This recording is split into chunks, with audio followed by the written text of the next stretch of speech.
Nous allons parler aujourd'hui de la liposuction ou lipoaspiration. C'est une technique qui consiste tout simplement à retirer de la graisse en excès sur certaines parties du corps en l'aspirant avec une canule, c'est-à-dire en faisant une incision qui mesure moins de 5 mm. On aspire différents endroits, cela peut être l'abdomen, les hanches ou poignées d'amour, les flancs, la culotte de cheval, la face interne des genoux. C'est une intervention qui se pratique aussi bien chez l'homme que chez la femme, et c'est la deuxième intervention en chirurgie esthétique la plus fréquente après l'augmentation mammaire.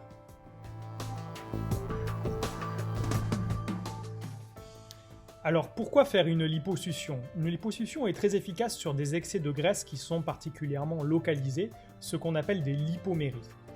Ce sont des excès qui ont en général beaucoup de mal à disparaître avec les régimes, et on les trouve à des endroits différents chez l'homme et chez la femme, et cela pour des raisons purement hormonales.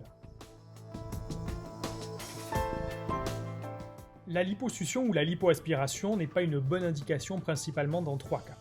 Tout d'abord, lorsqu'il y a de la graisse viscérale.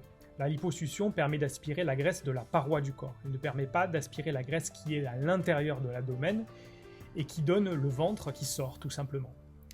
Deuxième cas, la liposuction ne permet pas de traiter les problèmes de peau. L'excès de peau, la peau abîmée ou la peau relâchée doit se traiter par des techniques de lifting cutané. Et enfin, dernier cas, la liposuction n'est pas une bonne indication chez les patients qui sont en important surpoids ou chez les patients obèses, car c'est une technique qui est insuffisante, qui donne de mauvais résultats et qui peut également être très dangereuse sur le plan des risques de complications chirurgicales.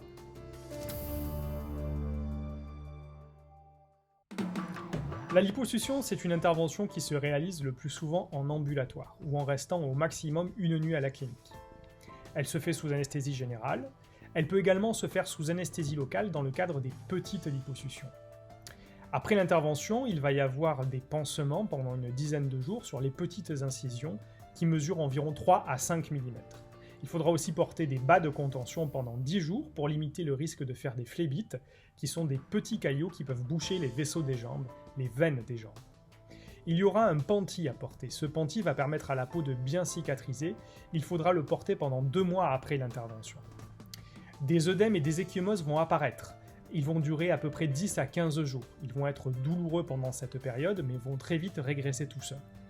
Le sport pourra être repris au bout de 2 mois, au bout de 1 mois de manière légère et prudente, au bout de 2 à 3 mois complètement. C'est au bout de ces 2 à 3 mois qu'on obtiendra le résultat définitif sur l'aspect visuel de l'intervention.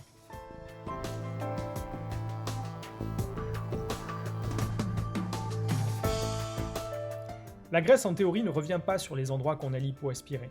Elle ne revient pas si le poids reste stable, mais si le patient grossit, la graisse va revenir sur toutes les parties du corps, y compris sur les parties qu'on a traitées pendant l'intervention.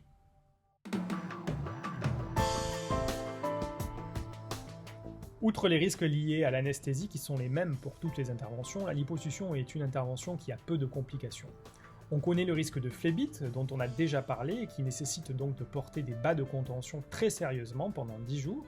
Il y a aussi un risque de déshydratation, car la lipoaspiration entraîne des pertes liquidiennes qui doivent être compensées par une bonne hydratation post-opératoire. Concernant la peau, la liposuction donne de bons résultats sur des peaux de très bonne qualité. Si la peau est de moins bonne qualité, il peut y avoir des irrégularités qui peuvent nécessiter des retouches post-opératoires. Dans tous les cas, il faut prévenir la dégradation de la qualité de la peau en portant un lipopanty de manière très sérieuse nuit et jour pendant les 2 mois qui suivent l'opération.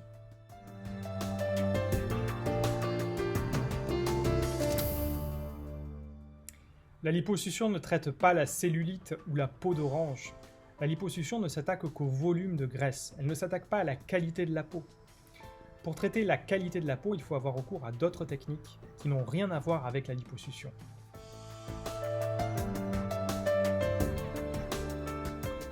Le prix d'une liposuction est très variable parce qu'il dépend du nombre de zones qu'on va aspirer et qui donc influe sur la durée de l'intervention.